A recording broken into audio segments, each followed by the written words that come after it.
Can I call the next panel to come up, please? That's Dr. Chula, Colm Hayes, and Richard Emery, please, if you would take a seat here, please.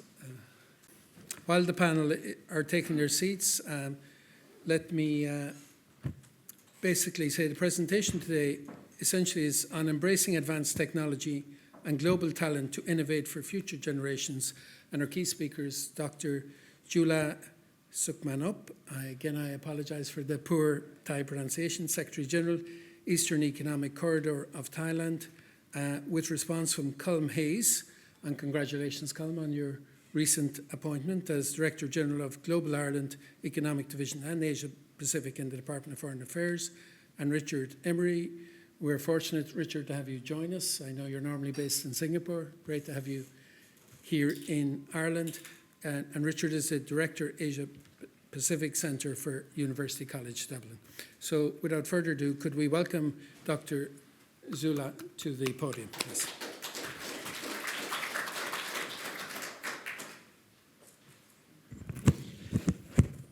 Excellency, Ambassador Thani, and guests, ladies and gentlemen. I was asked to be very, very informal, so I will be very informal. I would like to just share some kind of project that we are doing in the Eastern Economic Corridor. So it's a bit different from the previous session where we are doing like transport development. It's a kind of what we call it transport in order to lead infrastructure-led developments.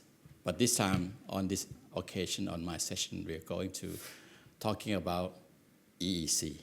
Okay, EEC comes from Eastern Economic Corridor. It's a special economic zone concept where Thailand would like to focus on particular area that we are going to put all the effort, exercising, and the whole administration into this area. So basically, this concept was originated in Ireland. Okay, special economic zone was originated during the 60s in Chula Airport. Okay, some of you may know, some of you may not know that.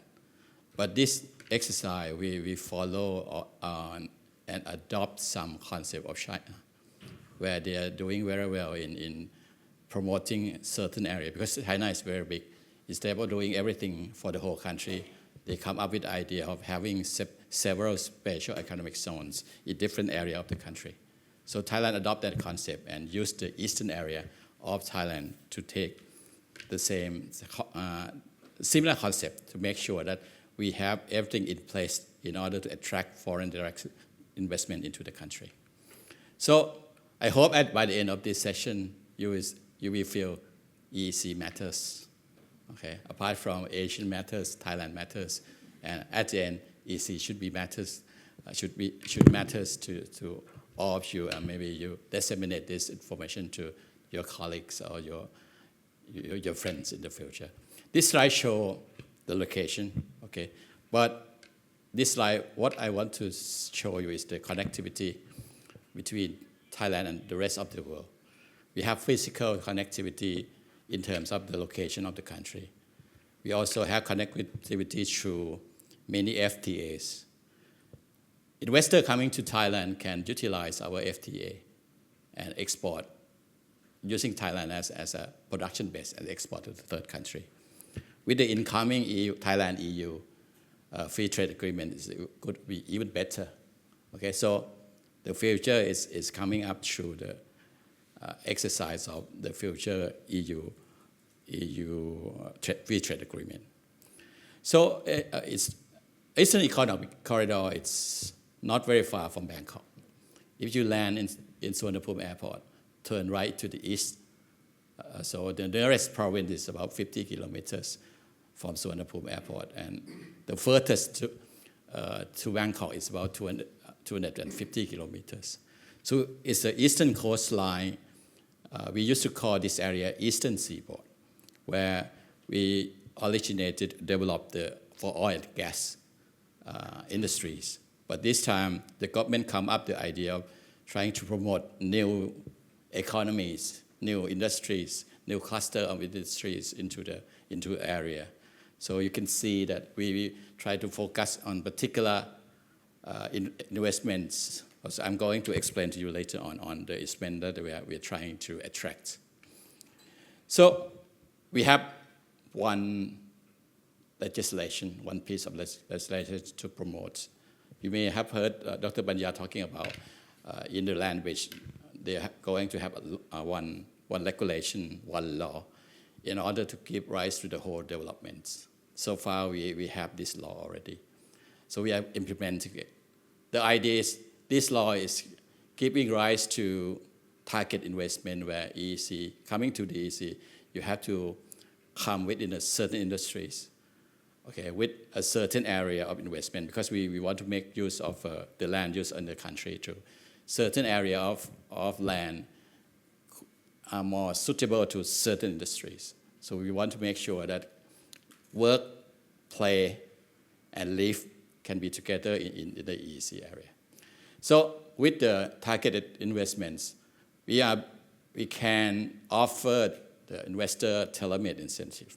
So we do it project by project base. Same industry coming different project, you can have different incentive. So it's a tailor-made. You have to come up with the proposal, discuss with our team, and we offer you the incentive.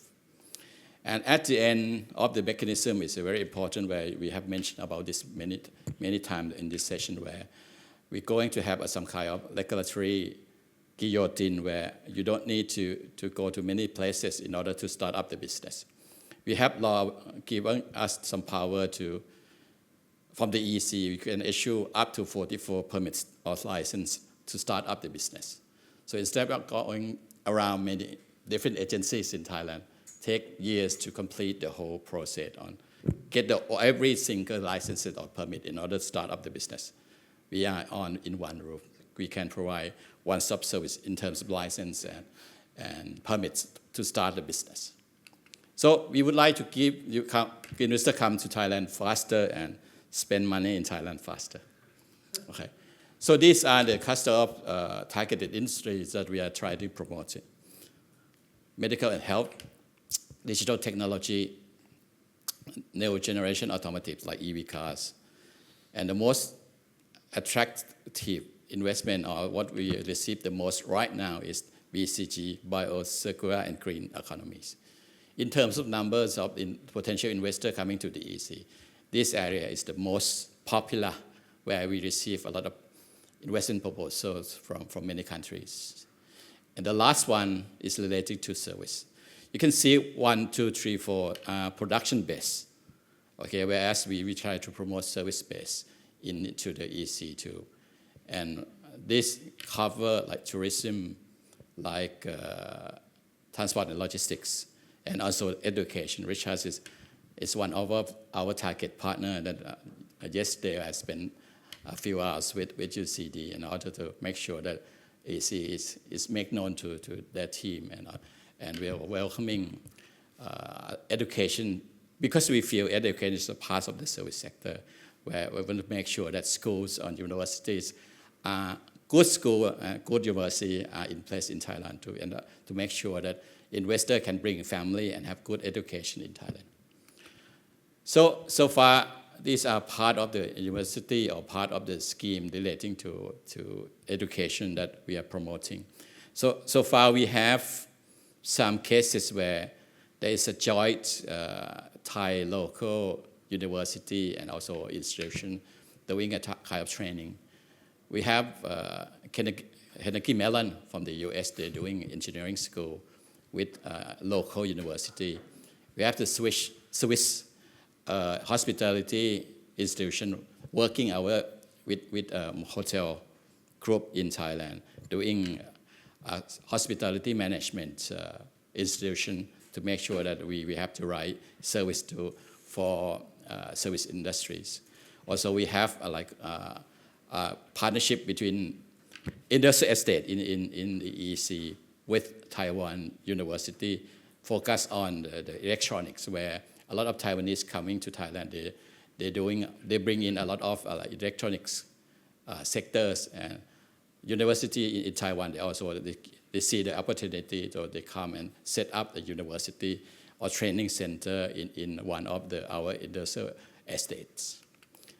So these are the areas that investor can be set up in Thailand. I won't go into details, but if you decide to be in this area in the EEC, you get some kind of incentive from the project that you are going to invest. In the EEC itself, apart from providing the land, we come up with the idea of trying to train people to make sure that we have right workforce to match up with the investors who are coming in Thailand. So we have a scheme where we're doing like a long-term education where people that require certificates or degree in university can come up and doing a training in the EEC. So in the training in the EEC, you can train and has some credit to be graduated. Sometimes let's say 4 years study, 3 years you study in university. Last year you can go and work and study in the factory and get a bachelor degree on that one.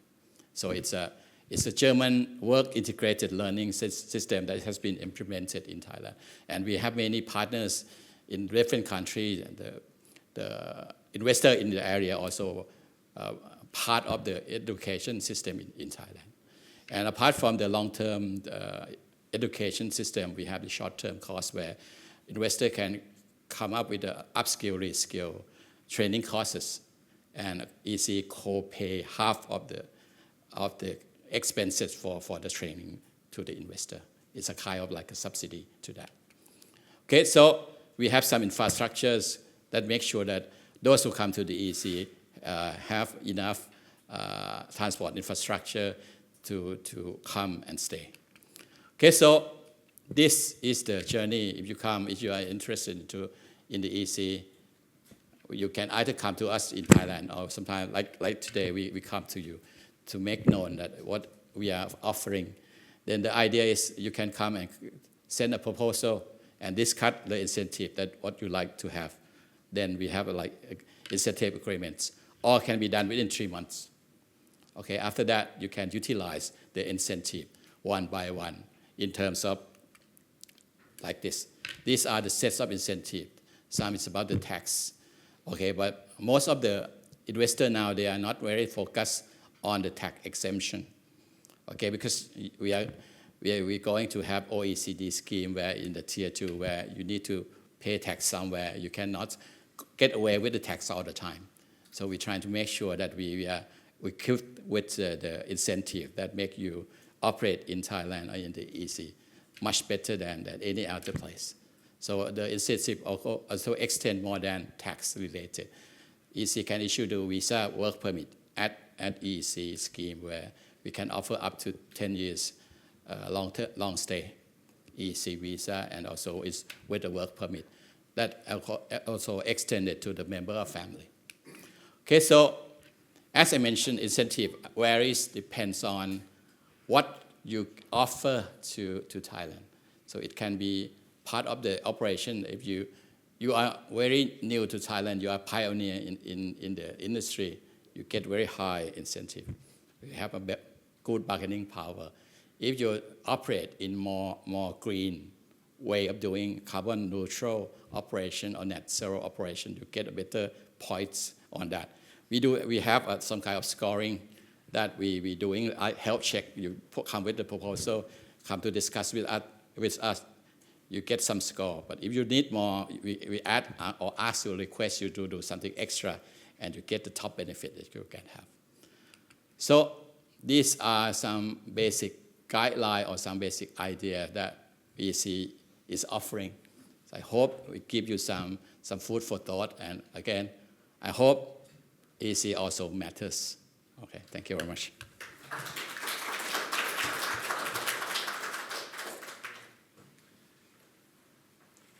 Thank you, Dr. Chula. I like your name, the EEC, which was the old name for the EU, as you know, the European Economic Community. And you kindly mentioned you took the concept of the Special Economic Zone from Shannon airport. So you're already connected to Ireland and the EU. So hopefully the planned EU FTA will come in place next year for the 50th anniversary. And we also have Senator Jerry Buttimer, very forward-looking, talked about direct flights. As we know, direct flights with Dublin Airport take 3 to 5 years, even in terms of planning. And no pressure, Ambassador, no pressure, Colm. So, you know, I'm sure today you don't want to tell us when the Royal Thai Embassy Dublin is opening. We can keep that as a secret and then announce it next year, you know. So, Colm, could I go to you? Could you respond, please, to Dr. Chula's presentation? What are your thoughts? Yeah, thank you very much, Martin and Ambassador Tani, colleagues, good morning. Martin, you mentioned at the start that I'm new in the role. This is week 3. I'm joined by my colleague, Isil Fitzgerald, who's Director of Asia Pacific Unit in the Department of Foreign Affairs, with responsibility for Thailand and some other countries as well. I can tell you in the Department of Foreign Affairs, Asia really does matter. Ireland has 17 missions now in the Asia Pacific region. We heard from Ambassador Pat Bourne this morning. But that's a footprint that I think previously was unthinkable in terms of the global Irish outlook, and some of it has arisen from our most recent Global Ireland strategy, and it's something that we're keen to continue to develop as well.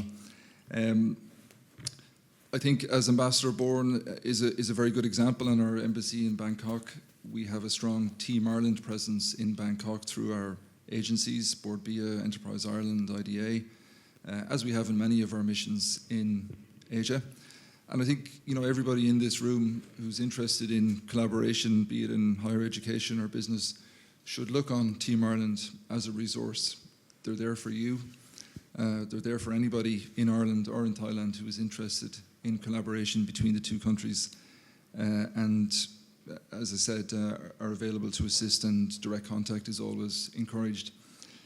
My previous role was Director General in the Ministry of Agriculture here, and one of my very last tasks before leaving last month was to put some finishing touches to the itinerary for an agri-food trade mission to Thailand, which Minister Pippa Hackett will lead, starting on Friday the 5th of October, I think, which will be inclusive of Board BIA, and I spoke to the CEO of Board BIA this week, who are putting some serious plans behind that, and a range of Irish companies as well who will travel.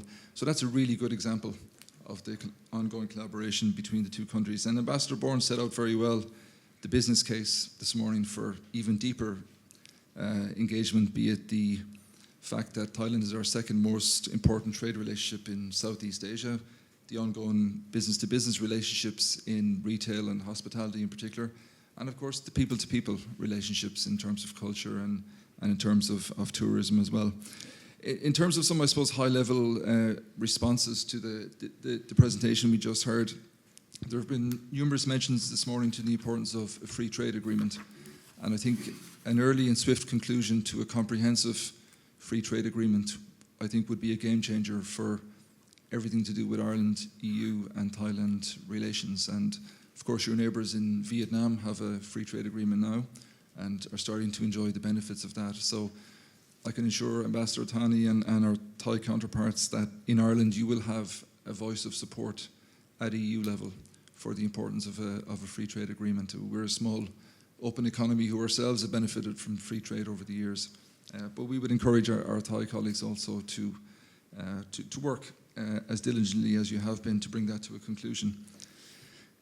I'd also say, because there have been some mentions around the importance of regulatory certainty, and that is something that we know that business values very much. So in addition to being Director General for Asia Pacific, I'm also Director General for OECD in the Irish Foreign Ministry, and I can also assure our Thai colleagues that we are a big supporter of Thailand's potential accession to the OECD.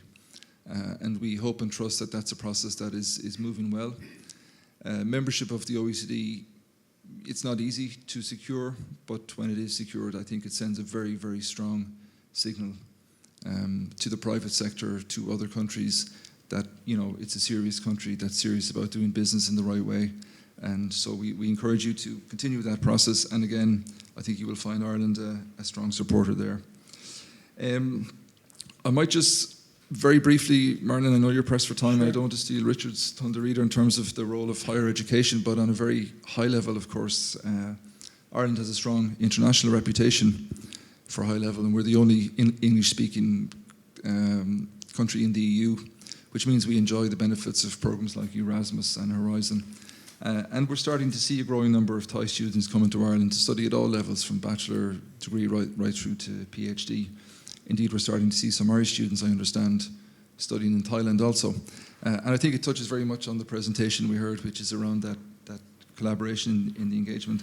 I'll give a special mention to the Irish Embassy in Bangkok and Ambassador Bourne, because they're staying connected with a lot of the newly returned alumni to Thailand who have benefited from an education in an Irish educational institution, who studied in Galway and Cork and Limerick and all sorts of places. So we certainly encourage that. And I know there are all sorts of exciting new exchanges in innovation being driven forward at UCD, Trinity, DCU, Royal College of Surgeons. So more of that, please. I think that's really is really the message.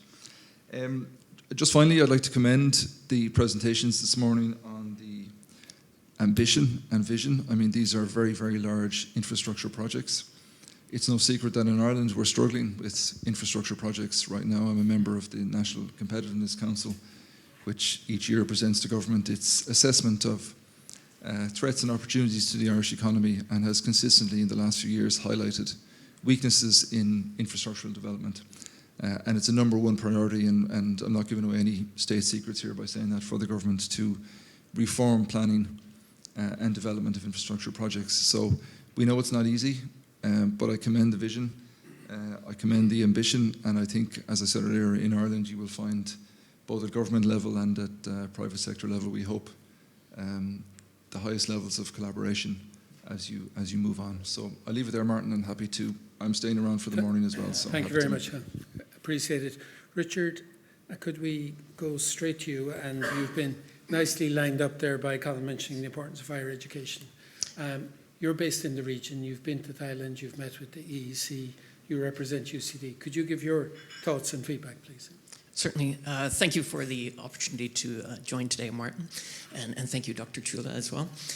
So UCD has a long-standing relationship with Thailand. This year actually marks the 10th anniversary of our partnership with Her Royal Highness Mahachakri Sirindorn Scholarship Program, and we've just welcomed the 10th cohort of scholars, HRH scholars, joining UCD, which we're very proud of. We've also been actively engaging Thailand over the last 2 years, because we see Thailand as a priority country for us in the region.